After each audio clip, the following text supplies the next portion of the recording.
ಓಂ ಸಾಯಿರಾಮ್. ಸಮರ್ಥ ಸದ್ಗುರು ಸಾಯಿನಾಥ್ ಮಹಾರಾಜ್ಗೆ ಜೈ. ನಮ್ಮ ಸಾಯಿ ಕುಟುಂಬದ ಎಲ್ಲ ಸಾಯಿ ಭಕ್ತರಿಗೆ ನಮಸ್ಕಾರ. ಸಾಯಿ ಆಶೀರ್ವಾದ ಸದಾ ನಿಮ್ಮ ಮೇಲೆ ಇರಲಿ ಅಂತ ಬಾಬಾಗೆ ಬೇಡ್ಕೊಂತ ಇವತ್ತಿನ ವಿಡಿಯೋ ಶುರು ಮಾಡ್ತಾ ಇದ್ದೀನಿ. ಇವತ್ತಿನ ವಿಡಿಯೋದಲ್ಲಿ ಸಾಯಿಯಪ್ಪ ಏನು ಹೇಳ್ತಾ ಇದ್ದಾರೆ ಅಂದರೆ, ಮಗು, ಜೀವನದಲ್ಲಿ ಸೋಲಬಾರದಂದ್ರೆ ಒಮ್ಮೆ ಸಾಯಿ ಕೈ ಮುಟ್ಟಿ ನೋಡಿ. ಸಮಸ್ಯೆಗಳಿಗೆ ಶಾಶ್ವತ ಪರಿಷ್ಕಾರ ಈ ಗುರುವಾರ ನಿಮಗೆ ಸಿಗುತ್ತೆ ಅಂತ ಒಳ್ಳೆಯ ಸಂದೇಶವನ್ನು ತಂದಿದ್ದಾರೆ. ಎಲ್ಲರೂ ಕೂಡ ಈ ಗುರುವಾರ ನಿಮ್ಮ ಜೀವನದಲ್ಲಿ ಏನೇನು ಕಷ್ಟಗಳು ಸಮಸ್ಯೆಗಳು ನಡೀತಾ ಇದೆಯೋ ಅದನ್ನು ದೂರ ಮಾಡ್ಕೊಳ್ಳೋಕ್ಕೆ ಇವತ್ತು ಸಾಯಿಯಪ್ಪ ಒಂದು ಅವಕಾಶವನ್ನು ಕೊಡ್ತಾ ಇದ್ದಾರೆ. ಒಮ್ಮೆ ಮನಸ್ಫೂರ್ತಿವಾಗಿ ಶ್ರದ್ಧೆ ಭಕ್ತಿಯಿಂದ ಸಾಯಿ ಮೇಲೆ ನಂಬಿಕೆ ಇಟ್ಕೊಂಡು ಪ್ರತಿಯೊಬ್ಬರೂ ಕೂಡ ಸಾಯಿ ಕೈನ ಮುಟ್ಟಿ ನೋಡಿ. ನಿಮ್ಮ ಮನೆಯಲ್ಲಿ ಸಾಯಿಯಪ್ಪ ಚಿತ್ರಪಟ ಇರುತ್ತಲ್ವಾ, ಅಥವಾ ಸಾಯಿಯಪ್ಪದು ಒಂದು ವಿಗ್ರಹ ಇದ್ದರೆ ಸಾಯಿ ಮುಂದೆ ಸ್ವಲ್ಪ ಹೊತ್ತು ಕೂತ್ಕೊಂಡು ಈ ವಿಡಿಯೋ ನೋಡೋ ಮುನ್ನ ನಿಮ್ಮ ಮನಸ್ಸಿನಲ್ಲಿ ಏನೇನು ಸಮಸ್ಯೆಗಳಿದೆಯೋ ಒಮ್ಮೆ ನಿಮ್ಮ ಸಮಸ್ಯೆಗಳು ಹೇಳಿಕೊಳ್ಳಿ.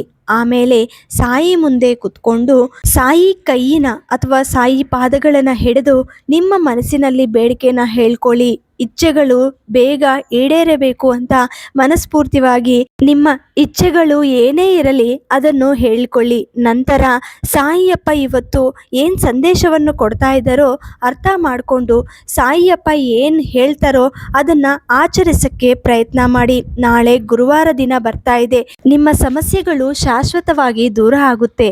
ಯಾಕಂದರೆ ಹುಣ್ಣಿಮೆ ಬರ್ತಾ ಇದೆ.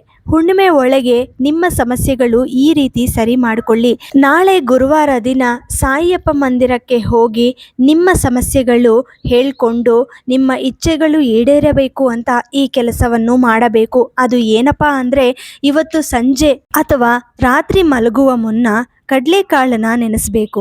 ನಾಳೆ ಗುರುವಾರ ದಿನ ಆ ಹಸಿ ಕಾಳನ್ನ ನಾಳೆ ಸಾಯಿಯಪ್ಪಗೆ ನೈವೇದ್ಯಕ್ಕಾಗಿ ಇಡಬೇಕು. ನಂತರ ನಾಳೆ ಪೂಜೆಯಲ್ಲಿ ನೀವು ನಿಮ್ಮ ಇಚ್ಛೆಗಳು ಈಡೇರಬೇಕು ಅಂತ ನಿಮ್ಮ ಸಮಸ್ಯೆಗಳು ಅಥವಾ ಅನಾರೋಗ್ಯ ಸಮಸ್ಯೆ ಅಥವಾ ಆರ್ಥಿಕ ಸಮಸ್ಯೆ ಏನೇ ಇರಲಿ, ಜಾಬ್ಗೋಸ್ಕರ ಏನೇ ಸಮಸ್ಯೆಗಳಿದ್ರೂ ಕೂಡ ನಾಳೆ ಹೇಳ್ಕೊಂಡು ಈ ಚಿಕ್ಕ ಪರಿಹಾರವನ್ನು ಮಾಡಬೇಕು. ಮೊದಲು ಸಾಯಿಯಪ್ಪಗೆ ಮಣ್ಣಿನ ದೀಪ ಹಚ್ಚಿ ಅದರಲ್ಲಿ ಸ್ವಲ್ಪ ತುಪ್ಪ ಹಾಕಿ ಆಮೇಲೆ ದೀಪ ಹಚ್ಚಿ, ಅಥವಾ ನಾರ್ಮಲ್ ಎಣ್ಣೆ ಇದ್ದರೆ ಅದನ್ನು ಕೂಡ ನೀವು ಹಚ್ಬೋದು. ಈ ರೀತಿ ನೀವು ದೀಪ ಹಚ್ಚಿದ ನಂತರ ಸಾಯಿ ಪಾದಗಳ ಮುಂದೆ 1 ರೂಪಾಯಿ ಅಥವಾ 2 ರೂಪಾಯಿ ಚಿಲ್ಲರೆನ ಇಡಬೇಕು. ಆಮೇಲೆ ಮುಖ್ಯವಾಗಿ 108 ಬೇವಿನ ಎಲೆನ ತಗೊಳ್ಳಿ. ಬೇವಿನ ಎಲೆ ಮೇಲೆ ಒಂದೊಂದು ಎಲೆ ಮೇಲೆ ನಿಮ್ಮ ಇಚ್ಛೆ ಏನಿರುತ್ತೋ ಅದನ್ನು ಬರಿಬೇಕು. ಬರೆದಿದ ನಂತರ ಸಾಯಿ ಮುಂದೆ ಕೂತ್ಕೊಂಡು 108 ಶತನಾಮಾವಳಿ ಹೇಳ್ಕೊತ ಸಾಯಿಯಪ್ಪ ಪಾದಗಳಿಗೆ ಒಂದೊಂದು ಎಲೆನ ನೀವು ಹಾಕಬೇಕು. ಈ ಥರ ಪೂಜೆ ಮಾಡಿ. ನಾಳೆ ಈ ಥರ ಪೂಜೆ ಮಾಡಿದ ನಂತರ ಸಾಯಿಯಪ್ಪ ದೇವಸ್ಥಾನಕ್ಕೆ ಹೋಗ್ಬಿಟ್ಟು ಸಾಯಿ ಆಶೀರ್ವಾದ ತಗೊಂಡು ಬನ್ನಿ. ಆಮೇಲೆ ನಿಮ್ಮ ಮನೆಯಲ್ಲಿ ಕಡಲೆಕಾಳನ್ನು ಇಟ್ಟಿರ್ತೀರಲ್ವ, ಅದನ್ನು ತಗೊಂಡೋಗಿ ಹಸುವಿಗೆ ತಿನ್ನಿಸ್ಬೇಕು. ಈ ಥರ ನಾಳೆ ಪೂಜೆ ಮಾಡಿ. ಯಾರ್ಯಾರಿಗೆ ಬೇವಿನ ಎಲೆ ಸಿಕ್ಕಿಲ್ವೋ ಅಂಥವರು ಸಾಯಿಯಪ್ಪ ವಿಭೂತಿನ ತಗೊಂಡು ನಿಮ್ಮ ಮನೆಯಲ್ಲೇ ಸಾಯಿಯಪ್ಪ ವಿಗ್ರಹಕ್ಕೆ ಅರ್ಚನೆ ಮಾಡ್ಕೊಳ್ಳಿ. ಇಲ್ಲ ಅಂದರೆ ಸಾಯಿಯಪ್ಪ ವಿಗ್ರಹ ಇದ್ದರೆ ಸ್ವಲ್ಪ ಆ ನೀರಿಗೆ ವಿಭೂತಿ ಹಾಕ್ಕೊಂಡು ಸಾಯಿಯಪ್ಪಗೆ ಅಭಿಷೇಕ ಕೂಡ ನೀವು ಮಾಡ್ಬೋದು. ಈ ಥರ ನಾಳೆ ಪೂಜೆ ಮಾಡ್ಕೊಳ್ಳಿ.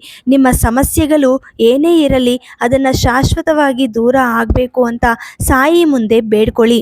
ಆಮೇಲೆ ಈ ಗುರುವಾರ ದಿನ ಈ ಥರ ಪೂಜೆ ಮಾಡಿದ ನಂತರ ಸ್ವಲ್ಪ ಹೊತ್ತು ಕುತ್ಕೊಂಡು ಸಾಯಿ ಸಚ್ಚರಿತ್ರವನ್ನು ಓದಿ. ಎನಿ ಅಧ್ಯಾಯ, ಯಾವುದೇ ಅಧ್ಯಾಯ ತಗೊಂಡು ನೀವು ಕುತ್ಕೊಂಡು ಓದ್ಬೋದು. ಇದು ನೀವು ಸಾಯಿ ಮಂದಿರದಲ್ಲಿ ಕುತ್ಕೊಂಡು ಓದ್ಬೋದು ಅಥವಾ ನಿಮ್ಮ ಮನೆಯಲ್ಲೇ ಪೂಜೆ ಮಂದಿರದಲ್ಲಿ ಕುತ್ಕೊಂಡು ಓದ್ಬೋದು. ಈ ಥರ ಮಾಡಿ. ಆಮೇಲೆ ಕಡಲೆಕಾಳು ನೆನೆಸಿದ ನಂತರ ದೇವರಿಗೆ ನೈವೇದ್ಯ ಅಂತ ಇಟ್ಟಿರ್ತೀರ, ಅದನ್ನು ಹಸುಗೆ ಕೊಡೋಕ್ಕೆ ಆಗಲ್ಲ ಅನ್ನೋರು ಯಾವುದಾದ್ರೂ ಪಕ್ಷಿಗಳಿಗೆ ಹಾಕಿ. ಇಲ್ಲ ಅಂದರೆ ಸ್ವಲ್ಪ ಸಕ್ಕರೆ ಆದರೂ ಇರುವೆಗೆ ಹಾಕ್ಬೋದು. ನೀವು ನೈವೇದ್ಯಗೆ ಏನು ಇಟ್ಟಿರ್ತೀರೋ ಅದನ್ನು ತಗೊಂಡೋಗಿ ಇರುವೆಗೆ ಕೂಡ ಇಡಬಹುದು. ಇಲ್ಲ ಅಂದರೆ ನಿಮ್ಮ ಮನೆ ಹತ್ರ ಯಾವುದಾದ್ರೂ ನಾಯಿ ಬಂದರೆ ನಾಯಿಗೆ ಏನೋ ಒಂದು ನಿಮ್ಮ ಮನೆಯಲ್ಲಿ ಏನಿರುತ್ತೋ ಅದನ್ನು ಕೊಡೋಕ್ಕೆ ಪ್ರಯತ್ನ ಮಾಡಿ. ಈ ಥರ ಗುರುವಾರ ದಿನ ಎಲ್ಲ ಕೂಡ ಒಳ್ಳೆಯ ಕೆಲಸಗಳು ಕೆಲಸಗಳು ಮಾಡಕ್ಕೆ ಪ್ರಯತ್ನ ಮಾಡಿ. ಆಮೇಲೆ ಜೀವನದಲ್ಲಿ ನಾನು ಸೋಲಬಾರದು ಅಂತ ನಿಮ್ಮ ಮನಸ್ಸಿನಲ್ಲಿ ಇದ್ರೆ ಖಂಡಿತ ನೀವು ಅನ್ಕೊಂಡಿರೋದು ಆಗಬೇಕು ಅಂತ ನಿಮ್ಮ ಮನಸ್ಸಿಗೆ ಅನಿಸಿದ್ರೆ ತಕ್ಷಣ ಈ ರೀತಿ ನಾಳೆ ಪ್ರಯತ್ನ ಮಾಡಿ. ಆಮೇಲೆ ಸಾಯಿಯಪ್ಪ ಸೂಚನೆಗಳು ಯಾವಾಗಲೂ ಯೋಚನೆಯಲ್ಲಿ ಇಟ್ಕೊಳ್ಳಿ, ಮನಸ್ಸಿನಲ್ಲಿ ಇಟ್ಕೊಂಡು ಪ್ರತಿದಿನ ಅದನ್ನ ಆಚರಿಸಕ್ಕೆ ಪ್ರಯತ್ನ ಮಾಡಿ. ಬೇರೆಯವ್ರ ಬಗ್ಗೆ ಚಿಂತೆ ಮಾಡಕ್ಕೆ ಹೋಗಬೇಡಿ. ಯಾವಾಗಲೂ ಒಳ್ಳೆಯ ಮನಸ್ಸಿಂದ ಒಳ್ಳೆಯ ಕೆಲಸಗಳು ಮಾಡಕ್ಕೆ ಪ್ರಯತ್ನ ಮಾಡಿ. ನಂತರ ಈ ಪೂಜೆಯಲ್ಲಿ ನೀವು ಬೇವಿನ ಎಲೆಗಳು ಇಟ್ಟಿರ್ತೀರ. ಆ ಪೂಜೆ ಎಲ್ಲ ಮುಗಿದಿದ ನಂತರ ಮಾರನೆಯ ದಿನ ಅಂದರೆ ಶುಕ್ರವಾರ ದಿನ ಆ ಎಲೆಗಳು ತೆಗಿಬೇಕು. ತೆಗೆದಿದ ನಂತರ ನಿಮ್ಮ ಮನೆಯಲ್ಲಿ ಶುಕ್ರವಾರ ಧೂಪ ಹಾಕಿ, ಎಲ್ಲ ಮನೆಯೆಲ್ಲ ಫುಲ್ ಧೂಪ ಹಾಕಬೇಕು. ಧೂಪ ಹಾಕೋವಾಗ ಈ ಬೇವಿನ ಎಲೆ ಅದರಲ್ಲಿ ಹಾಕಬೇಕು. 108 ಕೂಡ ಅದರಲ್ಲಿ ಹಾಕ್ಬಿಟ್ಟು ನಿಮ್ಮ ಮನೆಯಲ್ಲಿ ಎಲ್ಲ ಮೂಲೆ ಮೂಲೆಗೂ ಅದನ್ನ ಆ ಹೊಗೆನ ತೋರಿಸ್ಬೇಕು.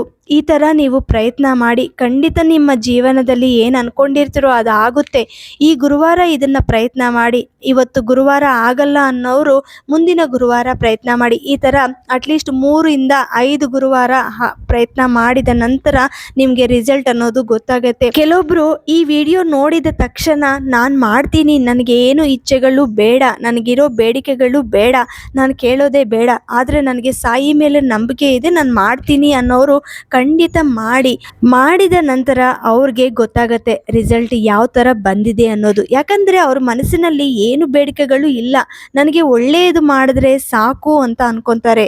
ಆ ಮನಸ್ಸಿನಲ್ಲಿ ಬೇಡಿಕೆಗಳು ಎಷ್ಟೇ ಇದ್ರೂ ಕೂಡ ಸಾಯಿಯಪ್ಪ ಮುಂದೆ ಕೆಲವೊಬ್ರು ಬೇಡ್ಕೊಳ್ಳಲ್ಲ. ಯಾಕಂದರೆ ಸಾಯಿಯಪ್ಪಗೆ ಗೊತ್ತು ನನ್ನ ಭಕ್ತರಿಗೆ ಏನು ಕೊಡಬೇಕು, ಯಾವ ಸಮಯಕ್ಕೆ ಏನು ಬೇಕು ಅನ್ನೋದು ಆ ದೇವ್ರಿಗೆ ಗೊತ್ತಲ್ವಾ. ಆ ಸಮಯಕ್ಕೆ ನಮಗೆ ಖಂಡಿತ ನಮ್ಮ ಮುಂದಕ್ಕೆ ಬರುತ್ತೆ. ಯಾಕೆ ಮತ್ತೆ ಕೇಳಬೇಕು? ನಮ್ಮ ಮನಸ್ಸಿನ ದೇವರು ಓದ್ತಾರೆ. ಅದಕ್ಕೆ ಕೇಳೋದು ಬೇಡ. ಯಾವಾಗಲೂ ಆರೋಗ್ಯ ಕೊಡಪ್ಪ ಅಂತ ಕೇಳಿದ್ರೆ ಸಾಕು. ಮತ್ತು ಈ ವಿಡಿಯೋ ನಿಮಗೆ ಇಷ್ಟ ಆಯಿತು ಅಂದರೆ ಎಲ್ಲ ಸಾಯಿ ಭಕ್ತರಿಗೆ ಶೇರ್ ಮಾಡಿ, ಲೈಕ್ ಮಾಡಿ. ಹೊಸದಾಗಿ ನಮ್ಮ ಚಾನಲ್ನ ವೀಕ್ಷಿಸುತ್ತಿದ್ದವರು ದಯವಿಟ್ಟು ಸಬ್ಸ್ಕ್ರೈಬ್ ಮಾಡಿಕೊಂಡು ಸಪೋರ್ಟ್ ಮಾಡಿ. ಮತ್ತೆ ಇನ್ನೊಂದು ವಿಡಿಯೋದಲ್ಲಿ ಭೇಟಿ ಆಗ್ತೀನಿ. ಅಲ್ಲಿವರೆಗೂ ನಮಸ್ಕಾರ. ಸರ್ವೇ ಜನ ಸುಖಿನೋ ಭವಂತು. ಜೈ ಸಾಯಿರಾಮ್.